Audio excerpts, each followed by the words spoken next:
আসসালামু আলাইকুম। Hello everyone, welcome back to another new vlog.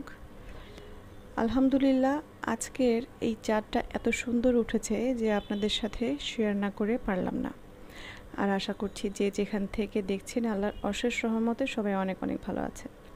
পরিবেশটা খুবই সুন্দর লাগছিল আর তাই আপনাদের সাথে আমি শেয়ার করে ফেললাম। এখানে আসলে আজকের চাঁদটা একটু ডিফারেন্টই ছিল। তো বাসায় আসলাম একটু বাইরে থেকে আসার পরে চিন্তা করলাম যে আমার আলমারিতে অনেক কিছু কাপড় আছে, যে কাপড়গুলো কিনা আমাকে আসলে বাদ দিতে হবে।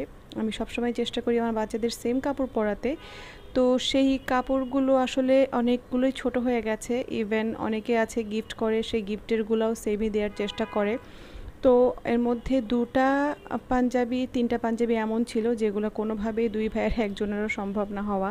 তো যার কারণে এগুলো যাদের হবে তাদেরকে দিয়ে দেব। আর দেখে নিশ্চয়ই বুঝতে পারতেছেন যে এটা একেবারেই ফ্রেশ আর মোটামুটি ইনটেকই ছিল।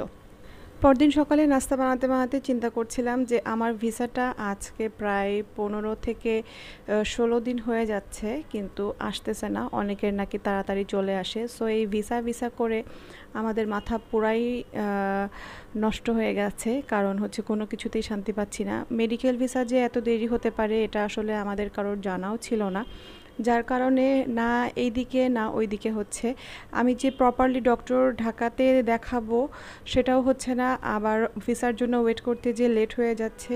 আমি একরকমভাবে কি যে একটা মানে প্যারার মধ্যে আছি, সেই সিচুয়েশনটা আসলে বোঝানো যাবে না।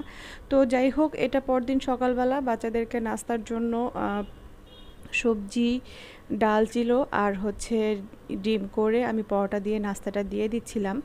আর এরপরে মমো হচ্ছে দুপুরে রান্নাবান্নার আয়োজনগুলো করে ফেলে।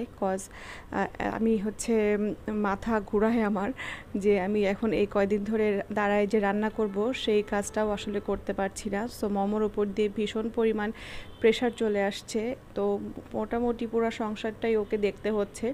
আর সবাই একটু দোয়া করবেন আমার ভিসাটা যেন তাড়াতাড়ি চলে আসে। আজ কদিন ধরেই চিন্তা করছি ভিসা করে, কিন্তু ভিসা আর আসছে না। ইন্ডিয়ান অ্যাম্বাসির মনে হয় আমাকে পছন্দ হচ্ছে না, যে তারা চাচ্ছে না যে আমি তাদের কাছে যেয়ে ট্রিটমেন্ট করাই। তো এনিওয়েজ, এটা আসলে আমি একটু বেশিই দুষ্টামি করে ফেলছি। তো যাই হোক, নাস্তাটা খুবই মজার ছিল। ডালটা আম্মুর হাতে রান্না করা ছিল, তো সেই ডালটা ফ্রিজে ছিল, ডিপে রেখে দিয়েছিলাম। আর এটাকে আমি এখন বাগার দিয়ে রেডি করে ফেললাম।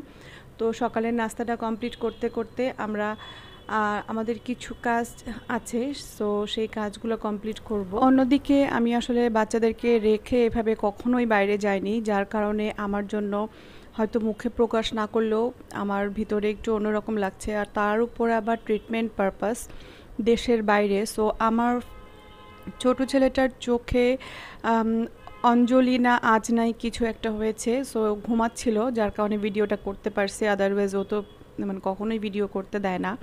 তো এই যে চোখটা পুরো ফুলে বন্ধ হয়ে গেছে তো স্কুইন্টে এসে। তো এনিওয়েজ, আমি আসলে এটা কি করব বুঝতেছি না। তাকে চোখে পানি দিয়ে তারপরে হয়তো বা এটাকে খুলতে হবে। এখন ডক্টর দেখানো ছাড়াও কোনো ওয়ে নাই।